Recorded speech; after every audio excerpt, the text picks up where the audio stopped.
Kuna kuanga na sheria katika ulimwengu wa kiroho ya chanzo na asili ya vitu.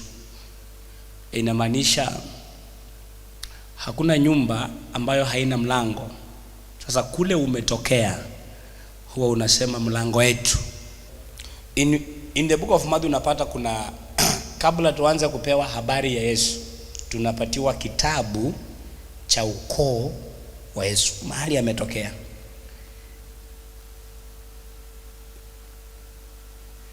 Ukoo wa Yesu, na inasema vizuri, nasema hiki ndicho kitabu cha ukoo wa Yesu.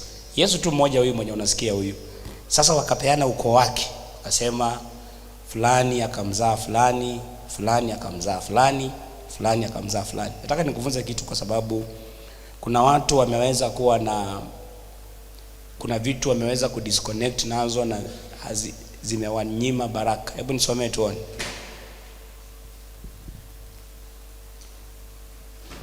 Mathayo sura ya kwanza kuanzia mstari wake wa kwanza.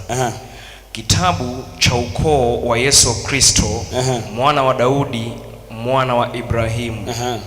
Ibrahimu alimzaa Isaka. Fika tu hapo. Sasa unaona kuna kitabu cha ukoo wa Yesu. Kila ukoo uko na kitabu. Hata ukoo wenu mlango. Twende polepole uweze kunielewa. Kila ukoo uko na kitabu. Usipoelewa kitabu cha ukoo wenu, kuna vitu utapatana nazo. Kuna baraka ambayo Mungu huwa anapatia mtu binafsi, na kuna baraka ambayo Mungu huwa anapatia uzao.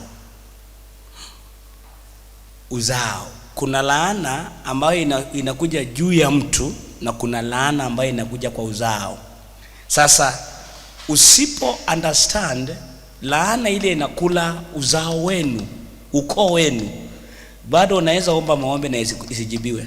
Kwa sababu ni rahisi kupigana na mtu, ni rahisi kupigana na shetani, lakini ikiwa ni Mungu ambaye amewaachilia laana kwa huo ukoo, utafanya namna gani? Huwezi pigana na Mungu. So ni vizuri uweze kuunderstand ya kwamba uwe na historia ya familia yenu kule umetoka. Uwe na historia ya baba yako, uwe na historia ya mama yako, uwe na historia ya babu yako, uwe na historia ya wale watu vile wanaenda hivyo. Kwa sababu unaweza jipata maisha yako inajirudia kama ya mtu fulani, lakini kwa sababu haujui, utaishi ukiombea watu. There is a way ukiunderstand ya kwamba hiki ninakipitia, fulani alikipitia, haya maisha nayoyaishi fulani aliyaishi, na ni wa ukoo, na ni wa mlango, ni wa familia, ni wa asili yetu, unaweza badilisha. Unajua tulipokuwa wadogo tulikuwa tunahubiriwa injili kuhusu ukoo, na tukaambiwa ya kwamba ukimkubali Yesu umetoka katika ukoo. Wanakuambia wewe sio wa familia, umekataa ukoo, na wanakupea mpaka maandiko ambayo inasema nitakuweka katika damu, usipoikana na kuichukia itakufuata. Sasa hii damu ambayo tunaizungumzia ndio asili yetu, lakini lazima tuangalie, kwa sababu huwezi claim baraka za Ibrahim useme Ibrahim ni baba yetu na alibarikiwa na unataka baraka hizo. Basi kuna baraka pia za babu yako pia ambazo zinaweza kuja kwa maisha yako na zifanya kazi, lakini watu hawajui hiyo. Tunapigana na asili, tunapigana na family ambazo zingetuinua. Bwana Yesu asifiwe sana. Sasa nataka uelewe hii injili itakuwa ngumu kidogo, especially kwa mtoto ambaye anakunywa maziwa ya kiroho, yani hajafika kutafuna mifupa, itakusumbua sana. Na usipoelewa hii, andika leo ya kwamba bado utasunguka kuombewa mahali kwingi sana, kwa sababu lazima tu uelewe hii. Mtoto wa Mungu, huwezi ignore lifestyle ya mama yako, huwezi ignore. Lazima uangalie mama yako alikuwa ni mke wangapi, alipata watoto wangapi, mama yako aliishi maisha gani, alisoma mpaka wapi. Kwa sababu wewe unaweza ngangana na ufaulu na uanze kuona tabia za mama kwa watoto. Wewe haujui kwamba unakaa exactly na mtu fulani katika ukoo wenu. Pengine ulizaliwa kama ashakufa au kwa muona. Lakini kama kuna watu walimuona wangelitokea wakuone na yeye, wanasema ni kitu moja, tabia, kuongea na kila kitu. Kuna vitu hatuwezi kuvikana. Sasa kama hatuwezi kuvikana, inamaanisha lazima tuelewe katika ulimwengu wa kiroho tunaweza viondoa namna gani, tunaweza deal navyo namna gani. Haya, salimia jirani, mwambie sasa nataka kusikia maneno ya familia yetu hapa. Kuna vitu unaweza kuwa unavipitia leo, vilianzishwa na babu wa kuzaa babu yako, na akamaliza shughuli na akaondoka. Acha nikuulize swali moja. Assuming your grandfather alikataa, kwa sababu kuna ukiangalia katika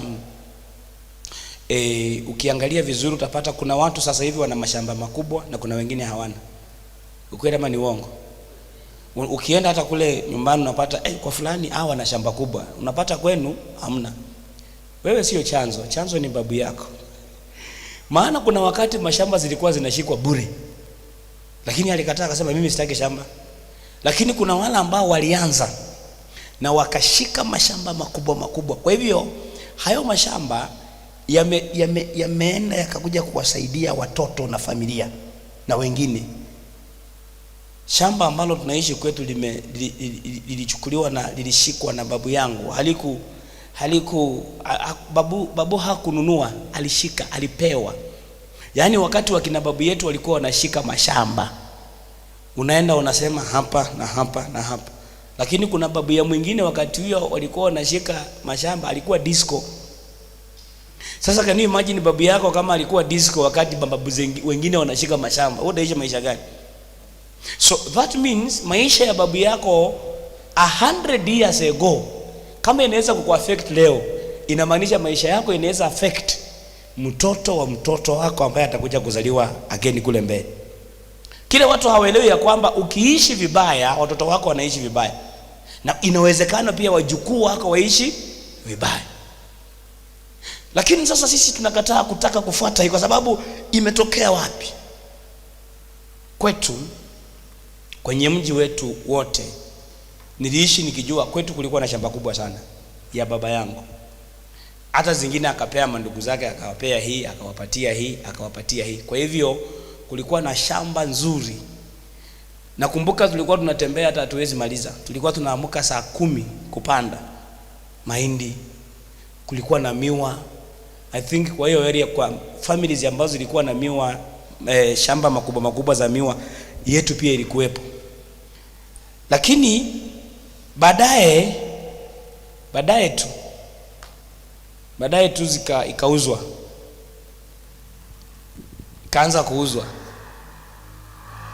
Unajua kuna ile ka freedom ambao kanakuja na ukitembea kwa shamba lenu unapata ni kubwa. Lakini ghafla kunatokea mtu anaanza kujenga hapa katikati ambaye ni kwake, hata huwezi pita kwake. Anaweka mpaka na anaweka fence. Na mwingine anatokea anaweka hii, na mwingine anatokea anaweka hii, mwingine anatokea anaweka hii, mwingine anatokea anaweka hii, mwingine anatokea anaweka hii. Sasa ninapokuwa mtu mzima napatana nao. Kwanza kuna wengine walikuwa wananisumbua akili. Babangu aliuza kwa boma, alikuja akakata boma katikati hivi, compound yake hivi, akauza nusu yake. Compound katikati, nusu eka. Sasa mlikuwa mmezoea uwanja ni kubwa, alafu unakuja unapata uwanja sasa iko na mwingine. Mlikuwa unazoea hii ni uwanja, mnachezea hapo.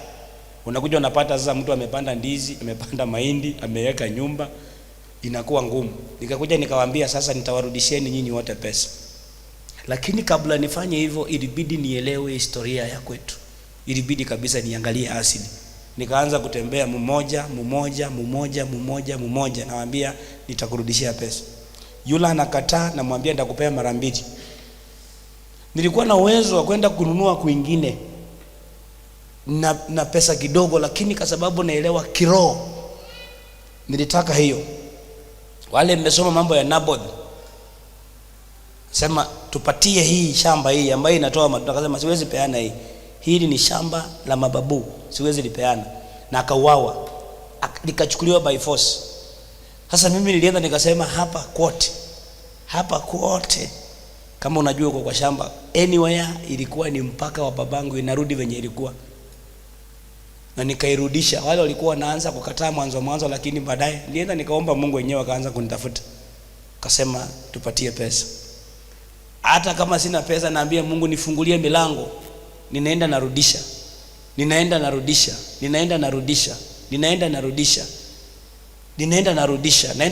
Listen, child of God. Usipoelewa asili yako, umetokea wapi, chanzo chako ni nini, utaumia. Acha nikupe mfano mwingine uweze kuelewa. Saizi una shida ya pesa, lakini shida hiyo iko na mlango. Tell your neighbor, hii shida uko nayo iko na mlango. So as much as unaangalia unasema hii shida ya pesa inanisumbua, hii nataka iniondokee, lakini unafaa ujiulize pia, nilifungua mlango gani ikanipata? Kwa mateso ya mtu, kwa shida za mtu na mapito ya mtu, huwa ana participate 80% kujiletea. Watu wanaokusababishia ubaya wana participate only 20. Shetani anatafutanga wewe ufungue mlango, hawezi kufungua mlango ukifunga. Magonjwa yanatafutanga ufungue mlango.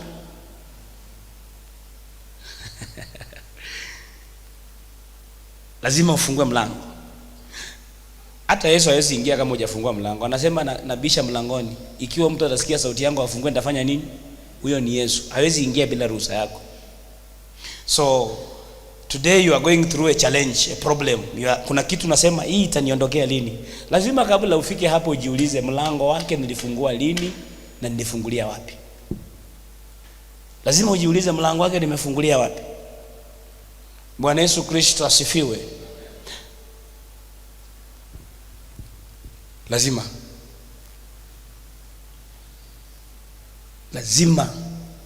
Siku moja sikuwa naelewa hesabu na nikaenda nikauliza mwalimu, nitafanyaje nijue hesabu? Maana ilikuwa inanisumbua nikiwa high school sana. Akaniambia, ukitaka kujua hesabu hauwezi anza na hizi ya form 3. Lazima urudi form 1. Uende uanze na hesabu za form 1. Ikiwezekana urudi hata primary. Kuna hesabu utaenda usome hapo. Ikiwezekana uende uanze, kuna vitu vidogo ambavyo vinakusababisha uelewe hesabu kubwa. So lazima uende ujue hizo. Sasa nikasema okay, nikarudi form 1, nikaanza kuelewa, kuna introduction, nikaanza kufanya. Nikajua kumbe ukifanya hesabu ya form 3 kuna vitu ina refer form 2 na form 1. It's like ina copy. Maisha pia iko hivyo.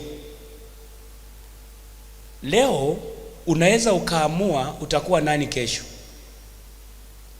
Uko jinsi ulivyo leo kwa sababu ya jana yako, maamuzi uliyoyafanya, the decisions that you made. Salimia mtu, mwambie uamuzi wako it matters a lot. Bwana Yesu Kristo asifiwe. Nasema hii injili itasaidia sana wale watu ambao wako na wamefika kutafuna mifupa.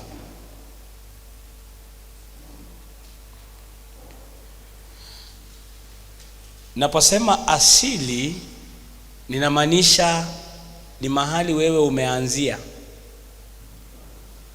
mahali vitu zimeanzia, maisha yako imeanzia, mahali shida yako imeanzia, mahali magonjwa yako yameanzia. Usiwahi ignore hiyo.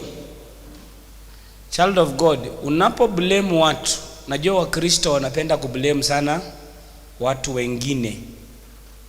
Si kusoma kwa sababu baba yangu ABCD, si kusoma kwa sababu mama yangu ABCD.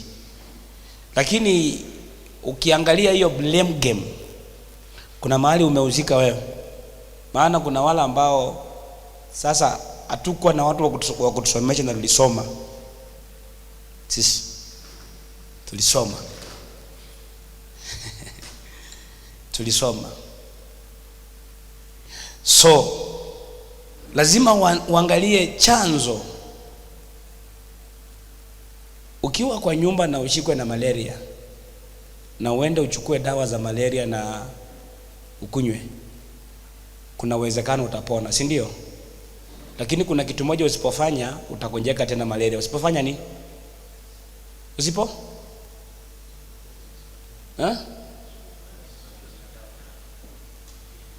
Okay, lazima ufuate instruction ya dawa, alafu ukimaliza lazima ujue malaria hiyo imeanzia wapi. Kama umeumwa na mosquito, sasa utafute neti ama ununue dawa zile ambazo zinaweza fukuza ama kuua mosquito, kwa sababu ukimeza dawa na bado unaumwa na mosquito hauwezi pona, na ukipona utagonjeka tena. Sasa lazima unapoangalia kinga na tiba ya kitu, lazima uangalie chanzo. Look at your neighbor, muulize, unaweza kuwa unapitia kitu ambacho unaweza taka prophet akuombee ishe leo. Like, is there anything unataka uombewe iondoke? Muulize. Kuna watu waongeange na watu kwa ibada, achana nao, tunawajua. Kuna watu they will never talk. Kumuuliza, is there anything you will want a man of God to pray for you na iondoke? Amekwambia nini? Amekwambia iko? Muulize kabla kuombee, unaweza jua ilianzaje? Ilianzia wapi? Chanzo chake. Pengine akwambie ndio, pengine akwambie hapana. Yule anakwambia hapana, kuna uwezekano hajui, lakini the reason why hajui ni kwa sababu hataki kujua. Ukitaka kujua hii imetoka wapi, utajua. Hakuna kitu kizuri kwa mtoto wa Mungu kama kuanza kutambua shida hii imetokea wapi, kwa sababu if you don't, usipofunika hiyo shimo, itaendelea kurudi tu. Bwana Yesu Kristo asifiwe. Bwana Yesu Kristo asifiwe. Sasa nataka tuangalie asili ya vitu mbalimbali. Nimesema asili, ninaposema asili namaanisha chanzo cha kitu. So nataka tuangalie chanzo cha hiyo kitu ambayo umesema ni unataka itoke. Tuangalie chanzo ni nini, chanzo chake ni nini. Katikati ya wiki napenda kufundisha polepole tu. Are we live on Facebook? Okay. Sasa nitapenda watu wa Facebook wana share, wana comment, wana like, wana participate, wanauliza maswali. Hata ukiweza kutusi wewe tusi, as much as comment ziko yako, tunataka hiyo comment.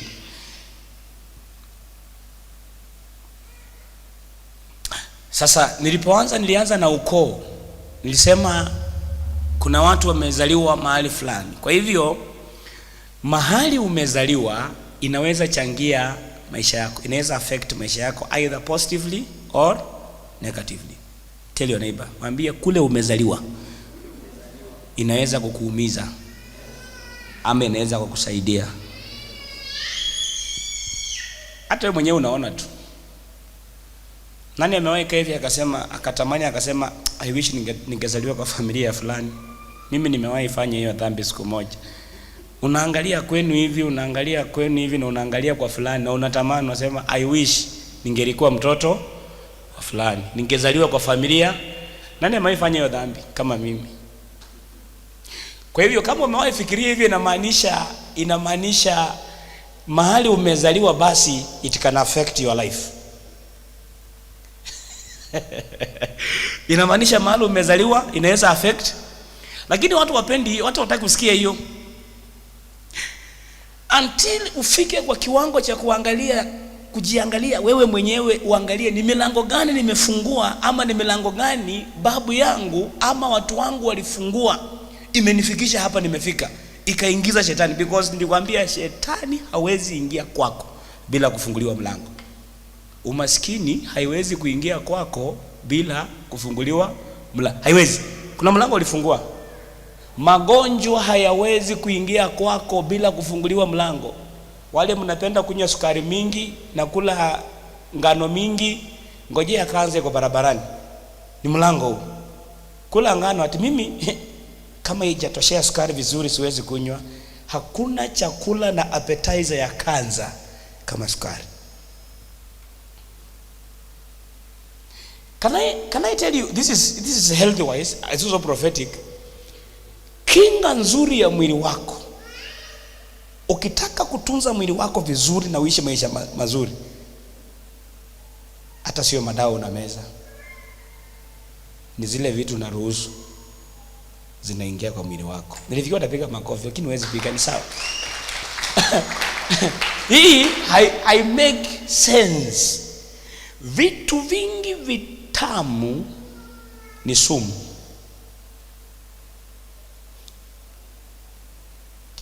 Hakuna sumu ambayo inamaliza mwili wa mtu haraka chairman kama sukari. The reason why wazee wa kitambo waliishi maisha haya yote marefu, kwa sababu wakati huo kitu kinaitwa sukari haikukuwa miongoni mwao. Mwingine alisema nyama ni mbaya. Can I say this? Nyama sio mbaya. Unaona hawa Masai, hakuna mtu anakula nyama kuliko hawa. Lakini ukichukua miaka saa hii ya huyu chairman huyu saa hii na uende utafute Mkisii wa hii miaka ama Mluya wa hii miaka, hasiwezi kusimama hivi. Ni kweli ama ni uongo? Wewe si ni Mluya? Ni rahisi upate Mluya kwa na 105 huko kwetu, miaka 105, lakini wa Masai wako nao. How old is your mother? Mamake mzazi yuko na anaenda hivi straight. Mama ya chairman wetu huyu ako 1 or something. Na si ati kamejikunja ati kanatembea hivi. Anaenda vizuri. Kwetu ukifikisha 71 kutembea,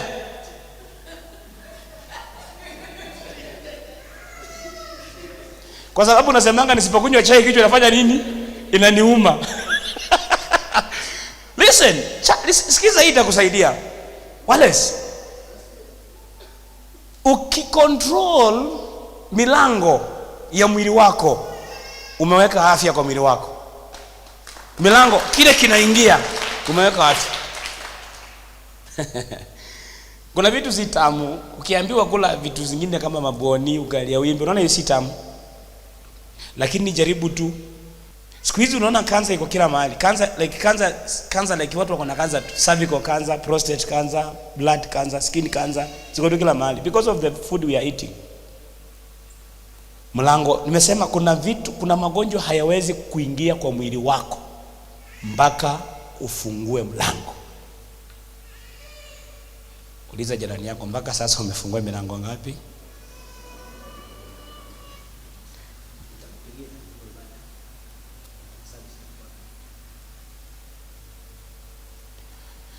Amekwambia nini?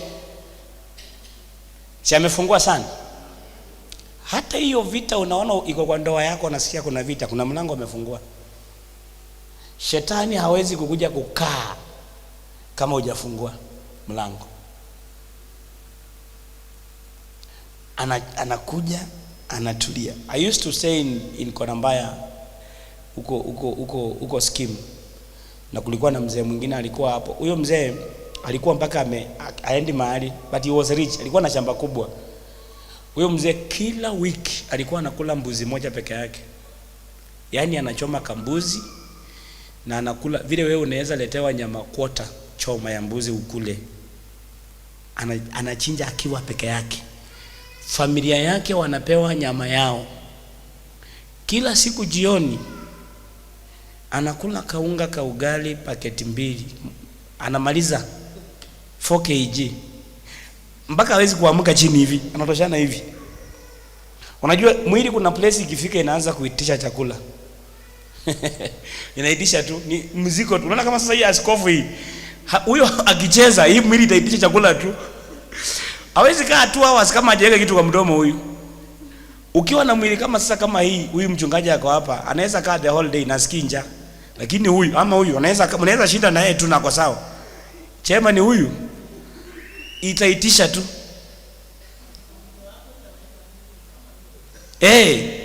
Huyo mzee alikaa tu kwa kiti vya akakufa kwa sababu alinona, kanona. Alikaa tu hivi na akakufa. Yaani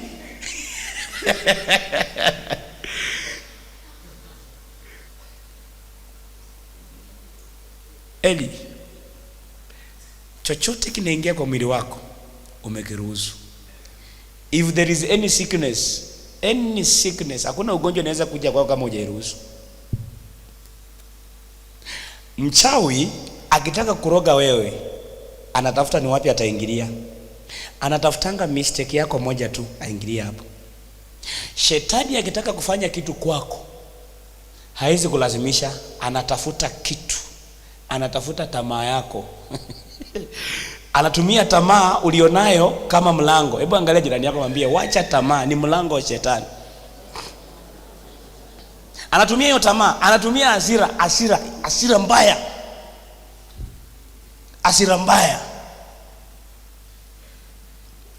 Kuna kesi nilikuwa nafanya ya mke ameachana na mzee wake. Sasa huyu mke akaja kanisani akaniambia, yeye ndiye alitangulia, akasema mimi nataka tu kurudiana na bwanangu, nataka tu kurudiana. Nikamwambia okay sawa, acha tuombe tu. Nikamwombea. So akakuja after one akaniambia nimejaribu kumuongelesha, amekataa kabisa, amesema hataki mambo yangu. So nikasema anyway, can I talk to your husband? Akasema sijui kama atakuongelesha lakini mpatie. Niwakitengela tu hapa. Nikampigia nikamwambia hey, how are you? Ananiambia niko poa. Nikamwambia mimi ni prophet. Akasema nakujua, uona kuwatch kwa TV. Nikamwambia sasa kuna issue hapa hivi na hivi. Akaniambia wacha nikuje, uko wapi? So he came here, nikakaa naye. Akaniambia prophet, muulize mke wangu alinichapa kofi ya nini? Akasema like aliamuka tu hivi akawekelea bwanake makofi.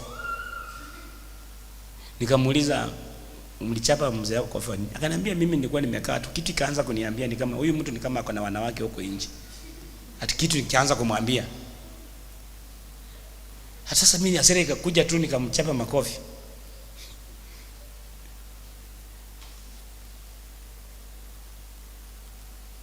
Nikamwambia sasa hiyo kitu tuko sure aje utarudi kwa nyumba tena hiyo kitu ikwambie.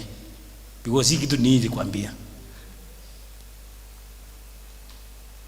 Sema mlango asili, lazima aingie, lazima atafute mlango ndiye aingie.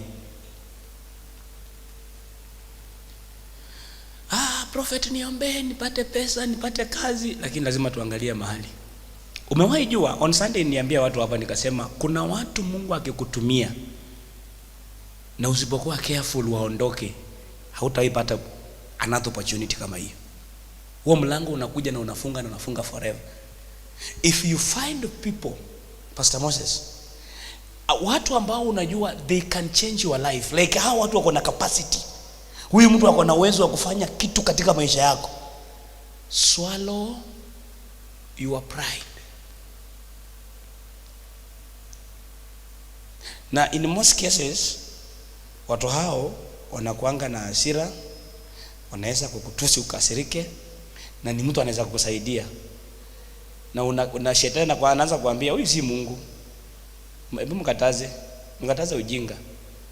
Na unashikana na manager wako na mwambia wewe acha kunikombanisha kila siku, mimi si bibi yako. Enda kombanisha bibi yako nyumbani. Kwa kazini huko. Anakuambia ati, kaambia nimekwambia, umenizoea, nimekuvumilia vya kutosha. Shetani anakuingia kabisa, anambia hata ukitaka kuja tupigane. Akwambia okay, you are fired.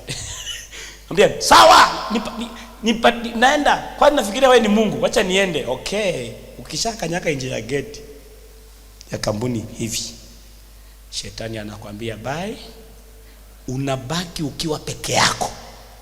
Na unaanza kujiuliza, na by the way nimefanya nini? Unaanza kujiuliza, na nimefanya nini? I solved a case for 10 years. Mpaka tunafanya DNA, lakini mzee amekataa watoto. Juu walikombana na mama, na akamwambia mzee, akamwambia mama ukitaka kutoka toka uende, lakini watoto wangu fanya nini? Shetani akaambia mama, ni nini unaweza ambia huyu mtu akasirike zaidi? Mwambie hawa watoto sio wa. Akamwambia watoto sio wako, mnaenda nao. Mzee akasema ati ukiambia hivyo mzee wako, hata kama mtoto anamfanana, anaachanga kumfanana, hiyo mbasa anaangalia hivi, anaanza kusema na ni kweli hii masikio hata inikai. So kuna mistakes ambazo you say out of anger but you lose things. Now you say let me go, and you say you expect you'll cry in your life forever. Utaishi maisha yako kilia ukisema mlango fulani ulikuwa umefunguka na nikaufunga mimi mwenyewe. Hebu salimia mtu, mwambie acha ujinga. Prophet atakuombea leo, lakini ukitoka hapa kuna vitu lazima ujiangalie mwenyewe. bure utarudi tena. Unajua watu wapendangi injili yangu juu inakuanga na ukweli mingi. Like nakwambia tu ikiwa hivyo, nakupea tu injili mkafu, haina sukari mingi. Unajua injili mkafu? Plain. But kwa wale watu ambao wanaweza kunisikiliza na kufuata teaching zangu, trust me, utaenda mbali. You see, haya mafundisho is more powerful than touch in Jesus name. Touch and you fall. Kumbe uanguke. Kwani umeanguka mara ngapi? So usisemi kuanguka ni mbaya, hata mimi nitakuombea uanguke, lakini please, anointing will always rest on information. Don't make mistakes. Kuna vitu ukianzisha kuvimaliza ni ngumu. Bwana Yesu Kristo asifiwe. Kuna watu saizi wanalia kwa marriage zao sahi, lakini kuna vitu walianzisha. Kuna vitu walianzisha wenyewe. I solved the case of a lady who came to my office na akaniambia marriage yake haiko sawa. And walikuja na the husband and I was with them. Nikamwambia, tell me what is wrong. Bwana akaniambia alipenda mke wake sana. Umewahi notice almost ladies when a man loves them wanaichukuanga kama weakness. Like wasichana hawatakangi mtu mwaminifu, mpole, mtulifu. Wanataka mtu msumbufu mwenye anamsumbua anakatalia kwa huyo. But if they find a man who is ana mambo mengi, anaona kama like this thing, so shetani anamuingia na mwambia huyu mtu si mzuri, wachana naye. I've seen women walk out of their marriages because they had stories that their husband is cheating. Stories. Sasa hata wacha tuseme umeshika bwanako ana cheat, umeshika bwanako na mtu, ufai kumwacha kiurahisi unless kuna persist. Kuna vitu mingi nikuelezee, kwa sababu most women they find their husband cheating, they pack their things and they go, na wanaenda wanakuwa side chick.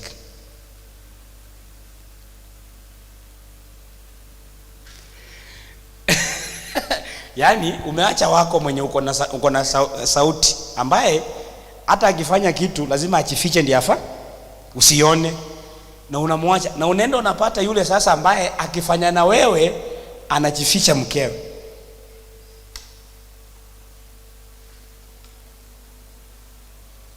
It looks like freedom until you get to that point. Angalia mtu kama kasirika, angalia jirani mkasirika, mwambie there are things in life. Mwambie kuna vitu maishani lazima uwe careful. Usikubali hasira ikuongoze, utapoteza. Pigia Bwana Yesu makofi. Lazima uwe careful. That is why mimi kabla nitamke, mtu anikosea nitamke kitu, wasitamke haraka. Take your time, iwe kwa kampuni, iwe wapi, take your time. Usiwahi make decision na emotions. Ukiwa umekasirika sana, usiamue, fikiria. Hasira ikiisha, fanya nini? Amua. Na ukiwa umefurahi pia sana, usipromise.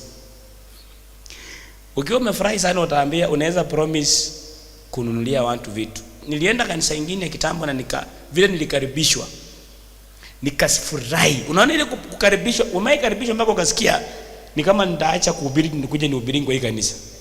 Walinikaribisha ushago na nikasimama, ilikuwa ni siku ya Harambee.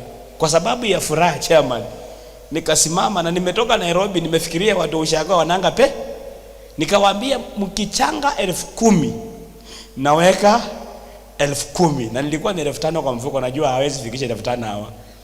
Mkichanga 20 naweka, kulingana venye wamenikaribisha nikafurahi, nikatoa ahadi. Usiwahi toa ahadi kama umefurahi, mtoto wa Mungu. Nikawaambia mkichanga 10 naweka, walishangilia. Sasa ndio wakanisifia zaidi. Nikakaa kwa kiti wakaanza kuchanga. Mgeni wa kwanza akatoa 5,000. Nikasema hapa sasa, nikasema kitu kaniambia simama waambie sasa, hapa ndio nilikuwa nasema acha niongezee 5. Kitu kaniambia ngojea, kuna fuliza, kuna hii na hii, naweza ngangana nifikishe waja wafike 10, hawezi fika 10. Jamaa kuna biashara alisimama tu hapo, mmoja akaweka 30k, akasema mimi natoa that. Nikasema what? So nafaa niweke 35 juu. Unajua wamama wajaanza kusindikisha, vijana wajaanza kusindikisha, wazee hawajasindikisha. Within 2 hours walikuwa nakimbilia 170,000. Na mimi niko na ngapi? Kwa sababu ya furaha nimeahidi, nimewambia mkitoa 100 naweka 100. Kwa hiyo harambee, watu wameniheshimu. Paka nimeletewa maji. Unajua ushako kuletewa maji ya chupa hivi umewekewa hapo. Nimewekewa maji, nakaa tu kidogo na kunywa, nachukua kahani kajivi na panguza, hata hakuna mate, nafanya tu hivi. Najua hapa niko na jina. Walifikisha 170 something, naona wanaelekea kumaliza. Nikaambia Mungu utanisamea. Nikauliza mwenye alikuwa na choi kwa wapi hapo. Akaniambia toka hivi usunguke hivi. Nilizunguka, nikaruka waya, nikapita kwa mahindi, nikaenda na 1,000 yangu 5. Wewe ungefanya aje? Nilikaa miaka karibu 10. Ndio nikarudi huko wakati sasa nimeomoka, nikaambia yule pastor, tafadhali nilifanya dhambi lakini nimekuja kutoa 170. Nikatoa. Lakini for 10 years hata hiyo barabara sikuwa naipita. Kwani watu wangapi hapo maisikia wasema, "Nani unatoa 2,000 kanisani?" Unasema, "Mimi 5." Unakuja unachukua bahasha. Si unahama kanisa kwa sababu ulichukua bahasha ya 5,000 na unaenda. Unajua wakati pastor kwa madhabahu anaitisha unasema, "Nipe 10,000." Ukienda ukae kwa nyumba, unafika tu hivi na gazi inaisha, unakaa kidogo hivi unasikia token imeanza kulia, unakaa kidogo hivi unasikia chumvi hakuna, na unapata pesa zote umetumia haziko. Sister so and so, si ukuja kanisani, tuko tu pamoja mchungaji, mniweke tu kwa maombi. Ni kimwili tu tuko pamoja, lakini kiroho tuko ahadi uliotoa ukiwa umefurahi. Salimia mtu, mwambie usiwahi promise kitu kama umefurahi. Na umwambie usiwahi make a decision kama umekasirika. If you make a decision ukiwa umekasirika, you'll regret. Vibaya sana. The regret.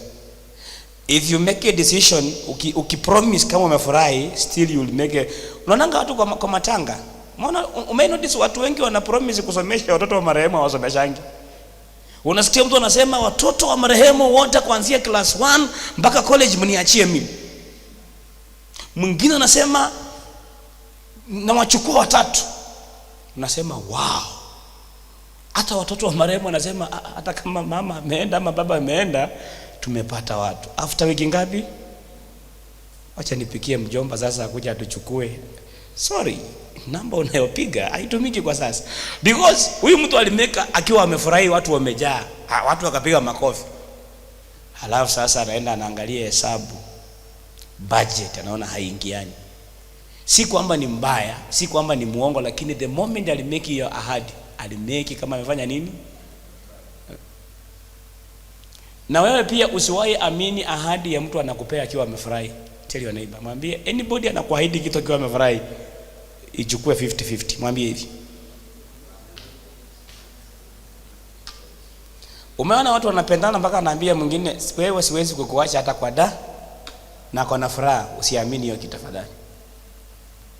Usiamini hata kuacha. Akiwa amerelax, unapiga story, unaona kabisa ana furaha mingi. Yaani hana hasira, hajakasirika, ametulia. Akikupromise kitu, sawa. Hebu asikie neighbor, umai promise kitu na furaha na ukaona hii ni mzigo. Uliza, amekwambia nini?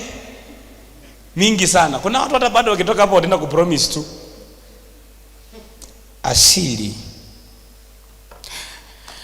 Wafalme wa Pili 2:19. Anapotafuta kitabu hicho uelewe ya kwamba chochote unakiona kwa dunia hii kimeanzia mahali. Sema kwa sauti moja, chochote unachokiona, unachokisikia, unachokielewa kimeanzia mahali. kiko na asili yake. Tusomee Wafalme wa pili sura ya pili kuanzia mstari wake wa 19. Inasema nini? Watu wa mjini wakamwambia Elisha, angalia, twakusihi, mahali pa mji huu ni pazuri. Aya, twende pole pole. Watu wakamwambia nabii, wakasema katika mji huu iko sasa wameenda kwa prophet, wameona kuna shida fulani, wakamwambia tunaona mambo iko sawa, lakini kama Bwana Mungu aonavyo, lakini maji yake hayafai. Anasema hapa huu mji tunaishi, mji is a place. Wanasema hapa tunapoishi ni pazuri sana, lakini maji yake hayafai. Na nchi huzaa mapooza. Mahali hapa vitu vinazaliwa vikiwa mapooza, mimea, watoto. Akasema, nileteeni chombo kipya, mtie chumvi ndani yake. Fika tu kwanza hapo, utanisomea tukiendelea. Ukinaweza keti tu, nitakuamsha, utaanzia tu hapo. Wakasema tuanze kwanza hapo. Ni watu walikaa wakaona inji yao ina shida, na wakaenda kwa nabii, wakatafuta prophet Elisha, wakamuuliza, hapa tunakaa hapa kwa sawa, lakini maji si nzuri. Kuna vitu vitatu vilikuwa vinafanyika hapo. Kitu cha kwanza, ardhi haikuwa na mazao. Ardhi, kuna mtu ako hapa akishika pesa siwezi msaidia. Kitu cha pili ni mazao ya ardhi yalidumaa. Unajua kudumaa, unapanda vitu lakini havifanyi vizuri, unapata pesa haikusaidii, mazao yalidumaa.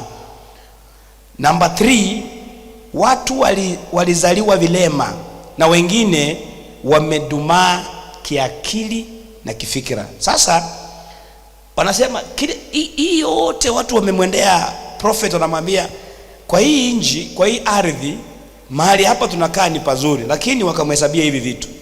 Wakasema number 1, inji yetu haina rotuba kabisa, mazao yetu tunapopanda yamedumaa, watu wanazaliwa vilema na wengine wamedumaa kiakili na kifikira. Yaani katika mji huo ulikuwa ukizaa mtoto ana shida ya akili, ana shida ya mwili. I think mmeona hizi cases. Nani ameona especially kule Shags, unapata kuna boma fulani watoto wanakuliwa na jikas, boma moja hivi. Watoto wako wanaenda wanacheza hapo, haziwakuli.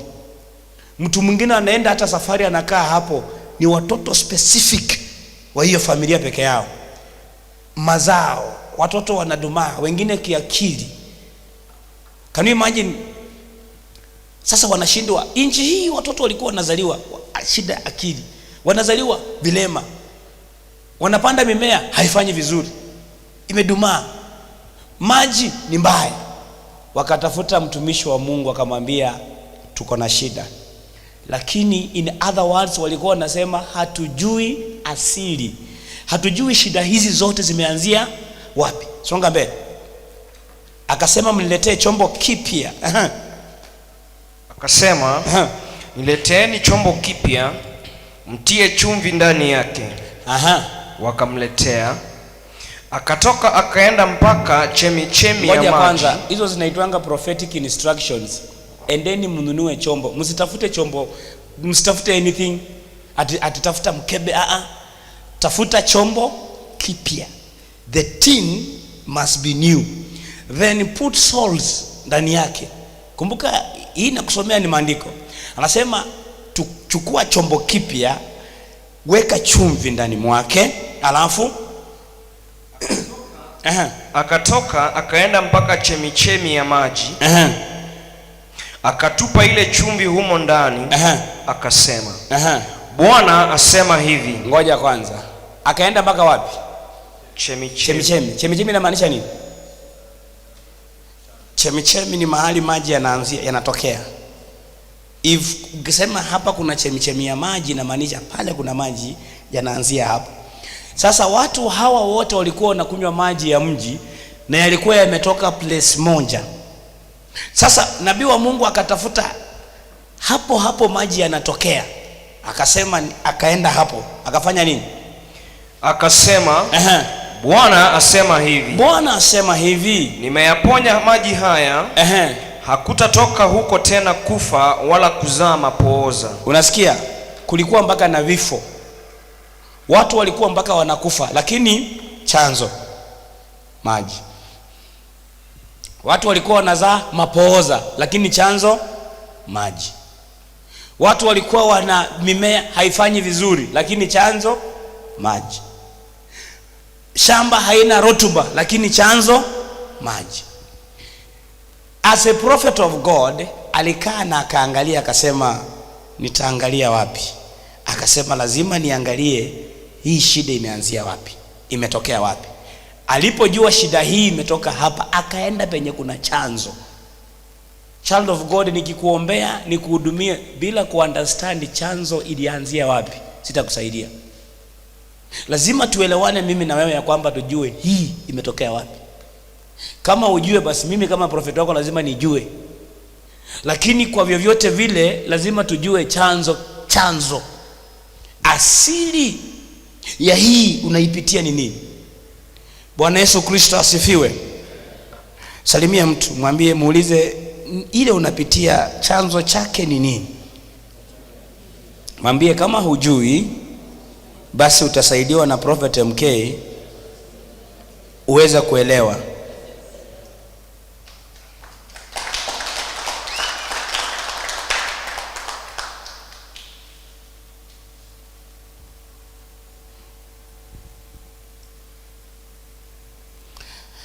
Hebu nipatie Ezekiel 16:1-3. Inasema nini? Ezekiel 16:1-3. Neno la Bwana likanijia tena kusema, mwanadamu, ujulishe Yerusalemu machukizo yake. Useme Bwana Mungu auambia Yerusalemu hivi, asili yako na kuzaliwa kwako kwatoka katika nchi ya Mkanani. Hebu sikiza, Mungu amechukizwa, lakini anai associate na nini? Asili yako na kuzaliwa kwako. Asili yako ina nini? Kwa nini hauna ndoa? Kwa nini una matatizo? Mambo haya yafuatayo yanaweza kuwa yanachangia. Namba moja, maagano. Maagano ni nini? Ni makubaliano katikati ya watu wawili ama mtu na kitu fulani. Sasa asili yako inaweza sumbuliwa kwa sababu ya makubaliano fulani ambayo ulifanya nini? Uliyafanya. Wacha nifanye mfano napenda kufanya. Pascal kuja. Faith kuja.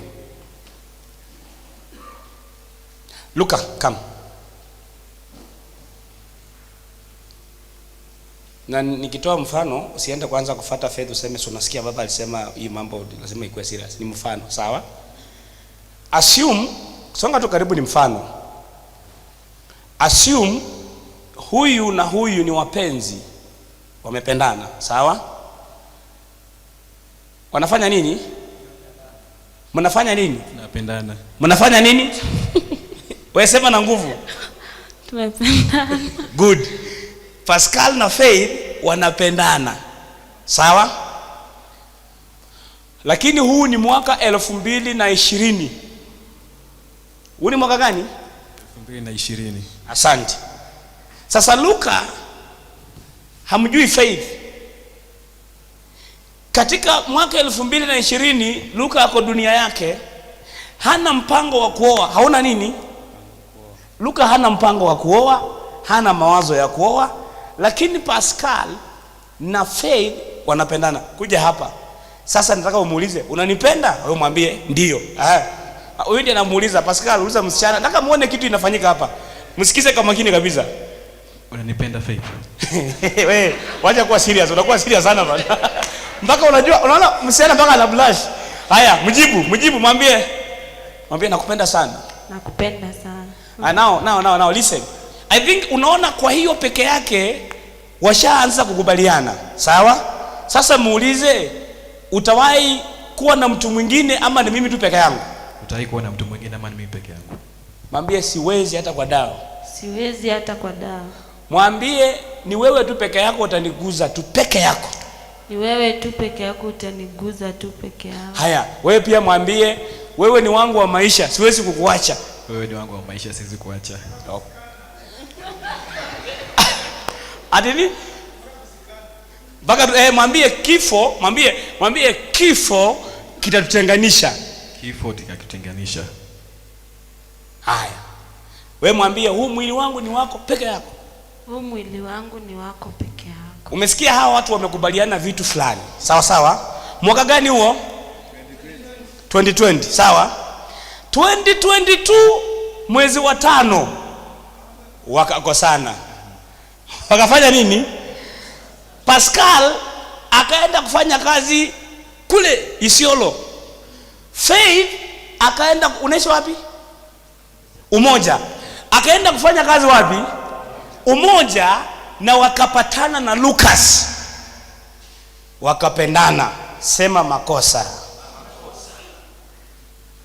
Kulingana na agano, kulingana na covenant, kulingana na makubaliano, Faith ni wa nani? Wa Pascal. Lakini Faith ameenda amepatana na, unajua watu wakiachana wanachikiananga sana. Sasa hata Faith hataki kusikia kitu chochote kuhusu nani? Anasema usinitajie kitu kuhusu hiyo umbwa. Kumbuka hii umbwa ni the same 2020 umbwa ambayo ilikuwa inasemekana kwamba hatuwezi fanya nini? Achana. Kwa hivyo wakafanya makubaliano, wakasema hatuwezi achana. Faith akapata Lucas. Lucas wakapenda. Mwambie nakupenda. Faith nakupenda. Mwambie nakupenda pia. Mwambie nakupenda pia. Faith wacha kuwa serious. Si mfano. Mbona anakuwa serious? Anataka tu Pascal. Pascal wewe hapa umeomoka. Anataka tu Pascal. Okay, sawa. Wacha basi tumalize, alafu sasa mtarudi na Pascal huko. Haya, Lucas mwambie Faith nakupenda. Faith nakupenda. Ona, ngoja ongea na mapenzi makubwa. Mwambie na like with love. Faith, I love. Hiyo John nakupenda sana. Aha, okay. Haya Faith? Nakupenda pia. Haya, sikia. Muulize, umewahi guswa na mtu mwingine apart from mimi? Umewahi guswa na mtu mwingine apart from mimi? Atakubali? Atakubali? Atamwambia wewe ndio wa kwanza. Now listen. Sasa hawa watu wamepatana. Luka ni innocent, hajui chochote. Yeye hajawahi kuwa na mtu mwingine, hana agano, lakini huyu amefanya agano na nani? Vitu vitatu vitafanyika. Vitu vingapi? Kitu cha kwanza, wataishi wakipigana. Watagombana every week. Kila week kitu kidogo kikitokea watagombana. Si kwamba Faith anataka kurudi kule, lakini Faith alifanya agano. Alifanya covenant. Akaambia huyu ya kwamba hakuna mtu mwingine ataniguza. Kitu cha pili, huyu atakosa nguvu za kiume, kwa sababu agano alilolifanya Faith ni yeye aguzwe na mwanaume na Pascal. Mwili wa Faith ni wa nani? Lakini sasa Faith yuko na Lucas. Sasa Lucas atakosa nguvu za kiume. Hiyo ni reason why maswali mnajulizana wengine kwa mandawa zenu. I think I'm giving you answers. Kitu cha tatu, kuna uwezekano ya kwamba watu hawa hawatadumu. Kuna uwezekano ya kwamba atawachana na huyu aenda aelekee mwingine, kwa sababu agano alilolifanya Faith alilifanya na Pascal. Sasa angalia hapa. Faith akija kwa Prophet MK na Lucas ni waombee. MK anafaa kuona nini kama prophet? Tuseme Lucas amemchapa Faith kofi, ama Faith amecheat Lucas. Lucas ameshika simu hivi akapata kuna mtu kamesema hi, yesterday was wonderful. Atishindwe. wanaume wataka kusikia maneno, lakini hiyo vitu inafanyika kabisa. Sasa listen here. Sasa Faith na Lucas wamekuja kwangu nisuluhishe maneno hayo. Kulingana na Luka na Faith, makosa ni nini? Cheating. Kulingana hujui kama ni maagano, huyu anajua huyu amemcheat na huyu akamchapa kofi. Lakini wakija kwa Prophet MK,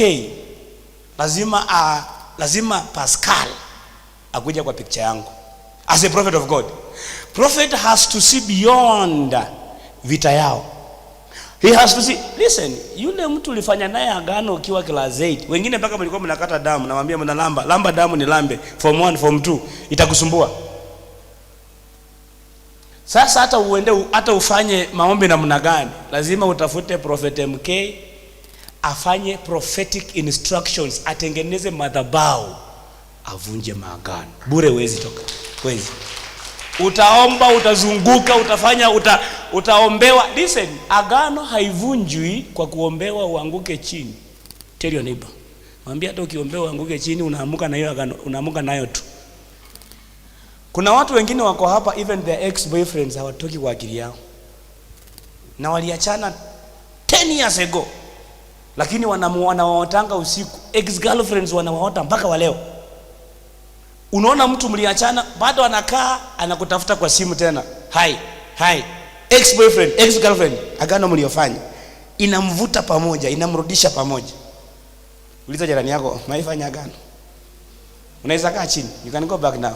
Sasa Faith wewe mwenyewe utaamua kama ni Lucas ama ni Pascal. Wewe mwenyewe ndio utachagua sasa. The power to choose tumekuachia kwa mikono yako sasa. Sasa ati nani Pascal? Juu Pascal ni brown. Ni mtolo. Ni mtolo. Hebu simama Lucas na Pascal tuone. Okay, sawa, mnaweza get. Now I know. Ladies, this girl is Sasa watu wafupi hatunanga bahati kwa hii dunia kabisa. Lucas, tuko kategori moja, usijali. So kuna maagano ambazo ulifanya, usiignore asili, chanzo. Kuna maagano kama abortion. Ulikuwa shule, ukapata mimba, mama akakwambia hapana, lazima usome, toa hii mimba.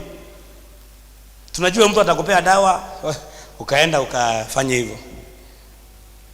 Mtoto akiingia kwa tumbo na siku moja, huyo ni mtoto. One day mtoto. Spirit ishakuwa, as much as the father, mbegu ya baba, mama imekutana, spirit imetengenezwa. Spirit inaanza kuapia the moment kuna mbegu ya baba na ya mama. Ikishaingia hivi, hiyo ni spirit imeshatengenezeka hapo. Unakaa nayo kwa tumbo siku wiki 3, mwezi 2, miezi 4, unaenda unakatoa. Nasema watu wataniona aje, unatoa. We might not know it. Tunakuona wewe uko sawa, umetunza heshima zako, umetoa. Lakini ujue kwamba umefanya nini? Agano. Watu ufikiria kwamba unapotoa mtoto unaweza koza kuzaa tena. Unaweza zaa tena na wasiwahi kukusaidia maishani mwako mote. Unaweza zaa na uzae majambazi, uzae makahaba, uzae mayaguza because of abortion. Angalia mtu, mwambie kama ulisponsor ama ulifanya abortion, it is a crime na ni covenant. Mtoto wa Mungu, kuna vitu, that's why nakwambia kuna kila kitu kina chanzo. Sasa wewe leo hii unasema, wacha tu assume mtu uko hapa and you are doing masturbation, utashika pesa wapi? Hata nikuombe, hata nifanye namna gani, and you are a woman, you are a man, you are masculine, you will never have money. Wezi. Mikono yako iweze shika pesa, hata ufanye namna gani. Hata kutakuwa kunatokea deal, ndio hii hapo naambiwa, hii wanakuambia wewe mtoe huyo. Hakuna mtu huwa na roho ya rejection kama mtu mwenye ako na spirit ya masturbation, kama ujui hivyo. Because masturbation inakupatia maroho za kujisikiza wewe mwenyewe peke yako. Hazina, because if it is normal things, somebody else has to be involved, not you alone. Wewe peke yako, unashinda peke yako. Sasa hizo ni maroho zinakuingia. It's a covenant. Ulifanya agano. Wengine walikutambaka waka lamba damu. Sema kata hii damu hapa. Mpaka wengine wameandika majina letter J hapa ya msichana. Sasa huyu anaitwa Janet, letter J. Huyu anaitwa Tom, kwa msichana imeandikwa T. Sasa wewe ulioleka kwingine bwananga nakulizanga hii chini ya nini? Unamwambia ni zengenge linikata. Zengenge linikata. Can I tell you something? Ukifanya chochote kwa hii maisha, if you want to have a better tomorrow, be careful. Usifanye vitu carelessly. It will haunt you in the future. Wewe piga magoti. Kuna vitu itakusumbua in the future. Fanya be careful before you make decisions. Injili ya leo watu waipende. Tulikuwa tutafikiria atafika atuambie sababu 3 za kutajirika. Sababu 3 za kutajirika. Hii wachungaji wengi hawatakwambia, si ni kweli? Kwa sababu wanaofia utoke kanisani mwao. Mimi ni prophet hatunanga washirika, tunaombeanga watu. So mimi hata ukienda sina shida. Bora tu usikize neno, ufuate sauti ya Mungu, ndio tu uzuri wangu. Bora ni deliver hiyo ujumbe tu. So ikikuumiza sana, kiatu kikutoshea, fanya nini? Ivae.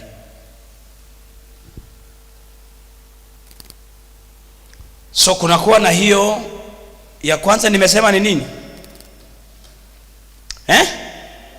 Agano katika asili ya mtu. Yaani miongoni mwa zile vitu ambazo zinakusumbua kuna maagano. Iko pale. Ulifanya maagano. Ask your neighbor again, umeifanya maagano? Iwe ya damu. Kuna agano ingine na kuanga very sensitive ambayo ukiifanya lazima ufanye prayers. If you are a man or you are a woman, usiruhusu kulala na mtu ukiwa kwenye siku zako za hedhi ama akiwa kwenye siku zake za damu. Ni agano mbaya.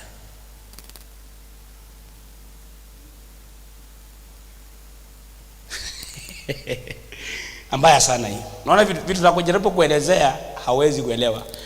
Watu hata ukiangalia katika Agano la Kale, wanawake wakiwa katika siku hizo hawakuwa wanaruhusiwa kuingia hata kwa madhabahu kwa sababu damu ina nguvu. Ije akiwa na vitu zingine kwa akili zina affect maisha yake. Usiruhusu. Hata kama umetoka, wewe ni mwanajeshi unanisikiza na umetoka kazi after miezi 6 na umepata kwa hivyo na unarudi kesho, wewe utarudi siku nyingine, lakini tafadhali avoid that by all means. Hii kuna watu wengi hawatakwambia hiyo, lakini mimi nakwambia kama prophet wako, unisikie ama ukose kunisikia, itakusaidia. Bwana Yesu asifiwe sana. Number 2, katika asili ya mtu kunakuwa na urithi. Unarithi vitu kutoka kwa babako. Unapata anti zako wote hawako kwa ndoa. Sema kurithi.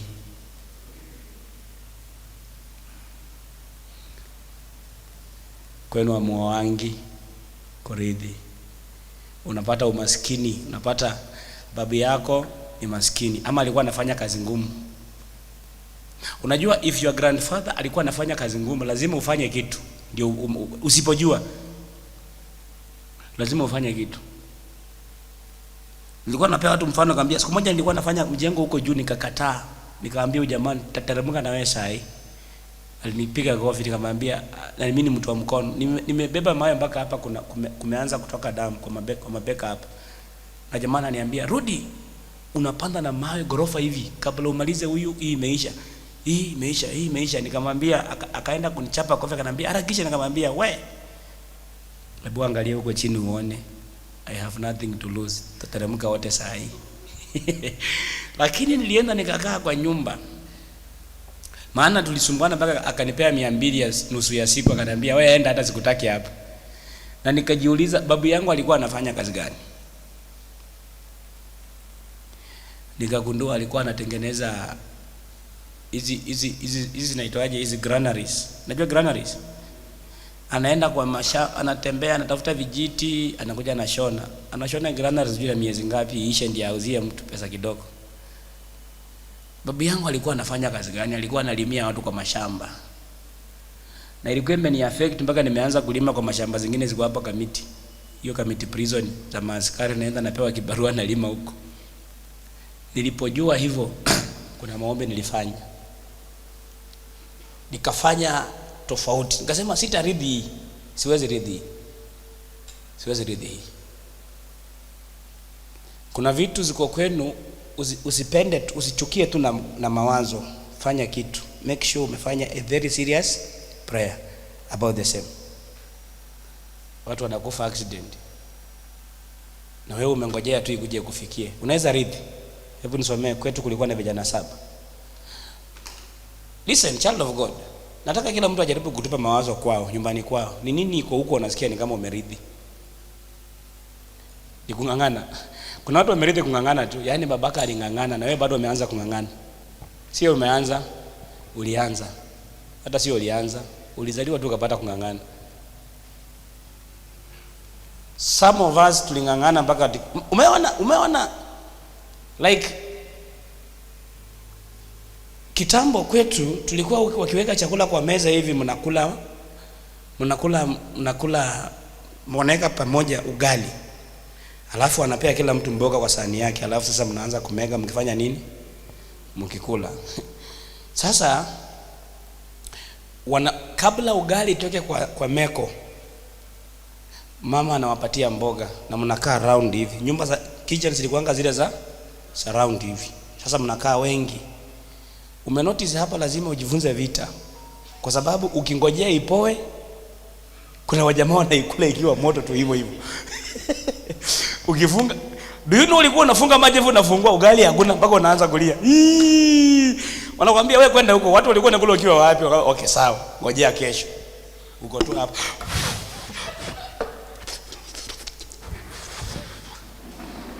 Kani imagine mtu umegoroa maisha kama hiyo? Kungangana. Tulingangana hivyo chairman. Unakula ikiwa moto. Si ndivyo? Na unasema mtoto wangu ataishi maisha mazuri. Kwanza lazima tufanye kitu katika ulimwengu wa kiroho hapa katikati. Tukate kungangana. Na hiyo haikati na declaration. Kuna procedure lazima ifanye. Kwani wakati tumesoma andike imesema walipoambia Elisha alifanya nini? Aliwaambia mniletee kitu mpya. Inamaanisha he has to start something new, na mweke salt mniletee. Process must be involved. Bwana Yesu Kristo asifiwe. Amen. Bwana Yesu Kristo asifiwe. Amen. Some of you ukiwa na 12 years ulikuwa ushajua boyfriend ni nini? 12 years. Na katoto kako kamefikisha 12, kameanza signs kama hizo tu. There's nothing new with that. Katafika tu katafanya hivyo. Form 2 umeshika mimba. Kamefika form 1, kako term 3, kameanza ishara kama kameanza kupotea kama wewe. Lazima kuna kitu katika ulimwengu wa kiroho. Hebu soma tuone. Mathayo mtakatifu sura ya 22 kuanzia mstari wake wa 25. Hebu sikia Mathayo inasema nini? Basi kwetu kulikuwa na ndugu 7. Mtu aseme kwetu. Je, kwenu nini? Hao kwao kulikuwa na ndugu wangapi? 7. Wa kwanza akaoa akafariki. Fika tu hapo. Wa kwanza alipooa kwao akafanya nini? Akafariki. Na kwa kuwa hana mzao, akamwachia nduguye mke wake. Vivyo hivyo wa pili naye, na watatu, sasa hata wote 7. Can you imagine first born anaoa anakufa, na wanachukua bibi ya first born wanapea second born, anaoa na anakufa, na wanachukua the same wife wanapea third born, anaoa na anakufa, mpaka wakaisha wote 7. Unangojea ufikiwe? Ask your neighbor, unangojea ufikiwe? Kwenu kwao walikuwa hivyo. Maana mwenye anaongea sasa amebaki ni msichana, maana vijana wote wamekufa. Kuna watu urithi fulani wa kwao, kuna vile wasichana wanakaa, wasichana hawaoleki. Kama hii tumesoma, unapata vijana hawazai. Unapata vijana ni wajinga, kama hii tumesoma, au ni wajinga kwa sababu hakuna vile first born ataoa.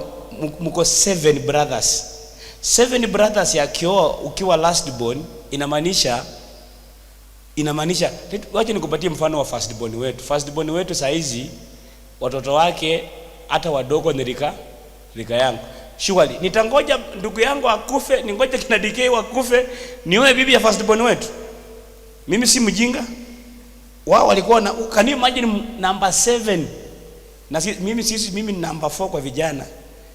So can you imagine kama number 4 na first born wetu watoto wake ni wakubwa kuniliko? first born wetu. Yaani first born wetu, chama kuna miaka ngapi? 72. Nilika chama, si ndio? Nilika first born wetu. Exactly your age. 72. Sasa mimi nitangojea ndugu ya first born mke wake nioe. Haitaweza. Hebu soma hiyo maandiko tena. Yaani imagine anaoa, anangoja, anakufa. Number 7 na unangojea tu watu wanakufa, unasema wacha wakuje tu pia mimi nioe nikufe. Si ufikirie useme wacha nikate hii. Child of God, kuna vitu usingoje zikufikie. Ati hakuna mtu amenua gari, hakuna mtu amefanya hii na umengojea. Hebu angalia jirani yako ukasirike, mwambie prophet mke anasema tafadhali badilisha familia, badilisha kitu. Kasirika. Bwana asifiwe sana. Kuna vitu usingojee zikufikie. Badilisha mchungaji. Can I pray for you? Naomba Mungu afungue macho ili mkaweze kuona kila nazungumza hapa kwa jina la Yesu Kristo. Ningekuwa na time ningeendelea, tuko na madhabahu katika asili ya mtu. Kuna vitu vingi sana. Na hiyo madhabahu iko na uchawi sana. Unapata kwenu kulikuwa na uchawi, witchcraft issues. Hata ziko. Unapata nyanya yako ni mchawi na ujui. Babu wa kuzaa babu wa babu yako ni mchawi, wewe ujui. Unakuja unazaliwa na unajipata, kwa hiyo unaanza kujipata unasengenyanga pasta, unakuanga na roho chafu, kumbe umerithi uchawi indirectly. Kumbe wewe ni mchawi na ujui. Tunafunga roho za uchawi ambazo watu wamezaliwa na hawajui kwamba kwao kulikuwa na uchawi katika jina la Yesu Kristo. Nikimaliza niseme hivi. Hakuna kitu kinafanyika bila chance. Hakuna machozi yanaonekana bila chance.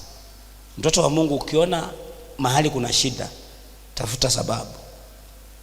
Usikimbie kwanza kwenda kutafuta suluhisho. Tafuta sababu. Why? Before you answer the question how, answer the question why. Don't rush to how, deal with why. If men can deal with why, then how will take care of itself. Bwana Yesu Kristo asifiwe. Bwana Yesu Kristo asifiwe.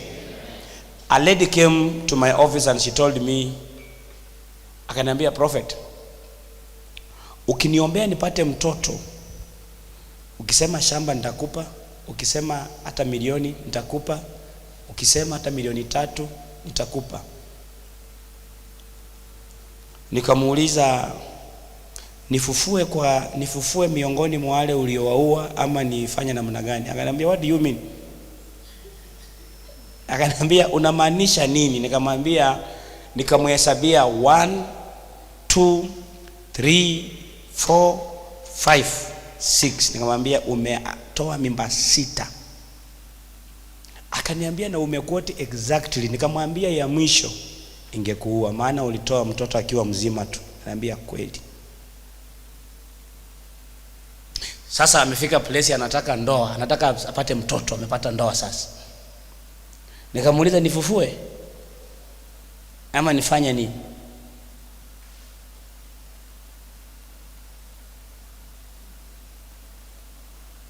Akaanza kulia. Akaniambia, sikujua ni mbaya hivi. Akaniambia, ni mbaya. Sasa nikamwambia, enda nitakujibu. Mungu akaniambia, kwa tumbo lake amebakisha tu kamoja tu, muombee na umuombee msamaha na umfanyie maombi ya ibada. Tengenezea madhabahu. So alipokuja tukatengeneza madhabahu, tukafanya maombi, wakaenda wakapata mtoto. Wakakaa, baadaye wakaja kuniambia wanataka mtoto mwingine. Nikamwambia, niliambiwa ni huyo mmoja tu, kuna mwingine. Hapo katoto kamegrow kakafikisha sijui miaka 3 kakakufa. Nikasikia, nikamwambia Mungu, mbona hivyo? Mungu akaniambia, nimetaka asikie, huyu ni mimi nimechukua, nimetaka asikie uchungu ya wale wengine 6. Nilimpa tu. Kuna vitu ulifanya unaona kama ni mchezo, na unataka ukuje kanisani unataka Mungu overlook, Mungu aangalie ni kama haina nguvu. Kuna vitu ulifanya unataka pastor nikuombee nikupake mafuta juu. itakukula wewe. Hebu angalie mtu kama umekazika, mwambie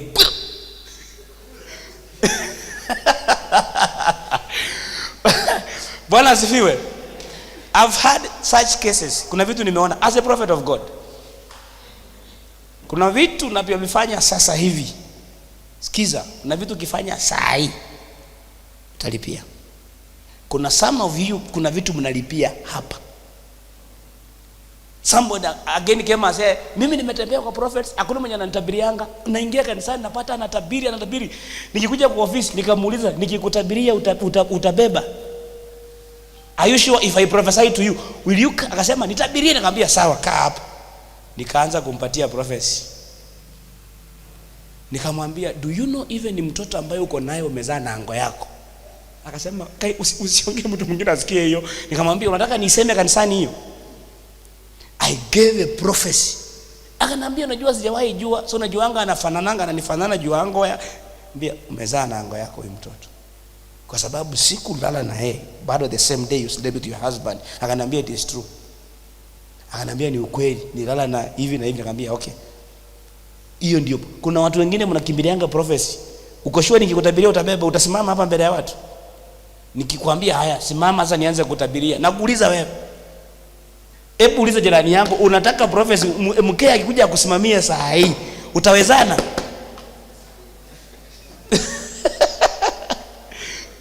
Sio rahisi venye unafikiria. Mwambie sio rahisi venye unafikiria. Haya, mpaka tu hapo. Nani ameanza kuona kwamba kuna vitu tunavyovipitia sisi tulijiletea?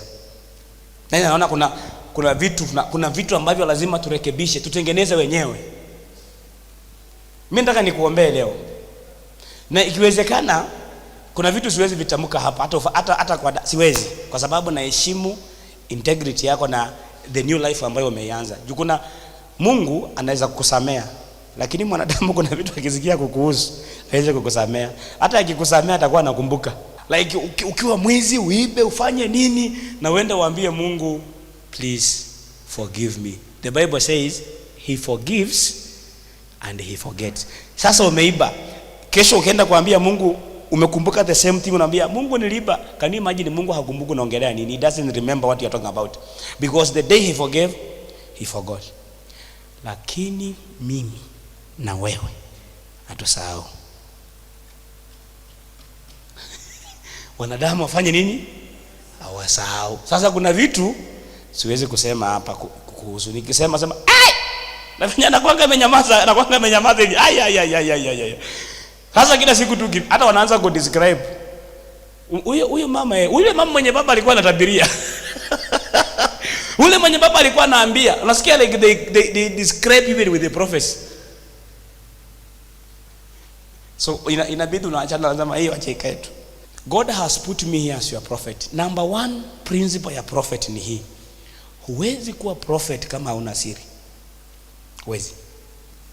Like nakaa hivi naangalia mambo yako.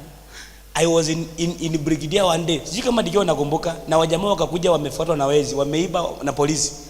Na wakaingia wakakaa kwa ibada na wakaangalia mbele. And I stood on the door nikamwambia polisi hawako hapa. Baka watu wakashtuka niambia, niambia hawako hapa kwa hii kanisa, hawako. They are not here. Go msiingie kwa madhabahu. Unajua wanaheshimu. Naambia okay if you say so, and then na wakatoka na wakaenda. Nikaangalia hawa jamaa, kuna mmoja alikuwa anaitwa Ken, sijui, nikamwambia we ni nini? Wakaniambia sisi ni wezi. Ikashtuka. Mwingine ako na kisu. Wakaniambia nataka tukuone kwa ofisi. Akasema haya mnitie asha watano nikae nao kwa ofisi. Hawa wanaweza nidunga kisu kwa ofisi yao. Na nikakaa nao, waliokoka hiyo siku. Waliokoka. And they confessed, wakaconfess. Kutoka hapo tukaanza kufuatilia hiyo kesi yao. Nikamwambia enda sasa mjitambue. Wakaenda tukaanza kufuata kesi na ikaisha. Tukaomba mpaka ikaisha. Lakini waliniambia kwetu tunaibanga. Sisi kwetu ni wezi bwana. Tuotoe hii kitu. Nikaitoa. Bwana Yesu asifiwe sana. Kuna vitu hatuwezi kuziona na macho. Kuna vitu umeficha na huwezi kubali zionekane wewe. Na hiyo ndio nataka nikusaidie, maana my power is in me keeping your secret. Can you imagine, najua siri za watu wangapi hapa na siwezi ongea. Siwezi ambia huyu. Hata huyu tukikaa na yeye, hata tukikaa tupige story Pastor Kevin na wewe 2 hours. Siri za Muriai inakaa nazo hivyo. Tukae na Kish tupige 9 hours. Siri za chairman nakaa nazo hivyo. Maana kuna vitu ambavyo chairman yako comfortable kushare naye na mimi peke yangu. Sasa kama yeye ametaka share na mimi peke yangu, mbona ni share vitu zake na huyu? Ninaiweka nikiwa hivyo. The moment una qualify kuweka siri, hata umequalify Mungu kukuzungumzia. Maana kuna vitu akikuzungumzia lazima unyamaze. Lakini wewe ni pere unasikia kitu. Kuna watu wanakuanga ni kama umepasuka mdomo. Akisikia kitu lazima aseme. Huyo hana quality ya kuwa prophet. Hebu angalia mtu mwambie wewe umepasuka mdomo wewe. Hata ukiwa na rafiki kama huyo, cut off. Fanya nini? If you have a friend who cannot keep your secret, cut off. Cut off. Usijaribu kukaa naye. Atakuchomea siku moja vibaya sana. Cut off. So, trust me. Kuja tufanye ibada. Wale walioni trust tukafanya ibada leo hii wanashuhudia. Kwa sababu kuna vitu Victor usiposhughulikia, utaomba, utakesha, utafunga na haitawahi fanyika hivi. Lakini ukideal navyo vizuri, njia inavyostahili, utasikia umeanza kuona mwangaza wa Mungu. Bwana Yesu asifiwe sana. Kuna mistakes zingine ulimeka ukiwa class 8, zingine ukiwa class 5. Zingine ulimeka ukiwa high school. Zingine ulimeka hata last year.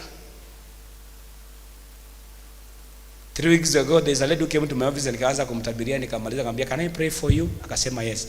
Akapiga magoti hapo mbele ya meza, nikamwombea. So when she was getting out, she said, "Prophet, please, I have something to confess." Akamwambia, "What is it?" Anambia, "Last week nimetoa mimba." Nikamwambia, "I know." Nikamwambia, "For you to know that I know, it was on Saturday and on Sunday ulikuja kanisani. Ulikuwa umekaa mahali fulani." Akaniambia, "Ndio." Nikamwambia, "I came and I stood there and God showed me." Na sikuisema. Alilia. Akaniambia, "That is what is paining more. I had the guts kufanya hivyo na nikuja kwa madhabahu ya Mungu. Still I knew that." Hebu angalia jirani yako, mwambie kuna kitu prophet anaona kukuhusu. Muulize kama niiseme ama niwache.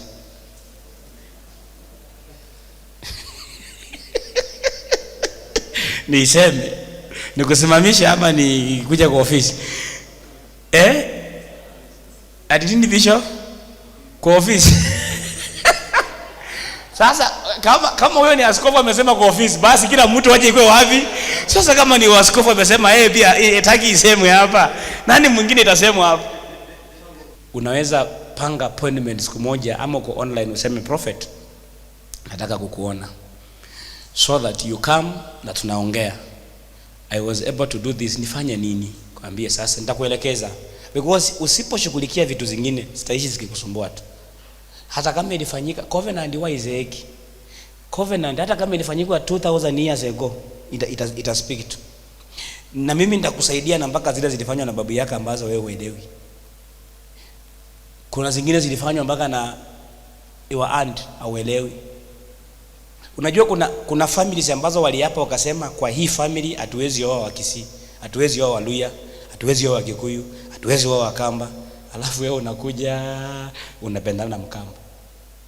Na familia yenu iliapa, wakafanya hata na agano. Sasa wanakataa, hawakuambii kuna agano ilifanywa. Wanasema sisi hatuoangi hao. Na wewe unakuja kwa sababu ya upendo, mnafanya nini? Mnalazimisha, mnaanza kuishi. Kinaanza kuwaramba.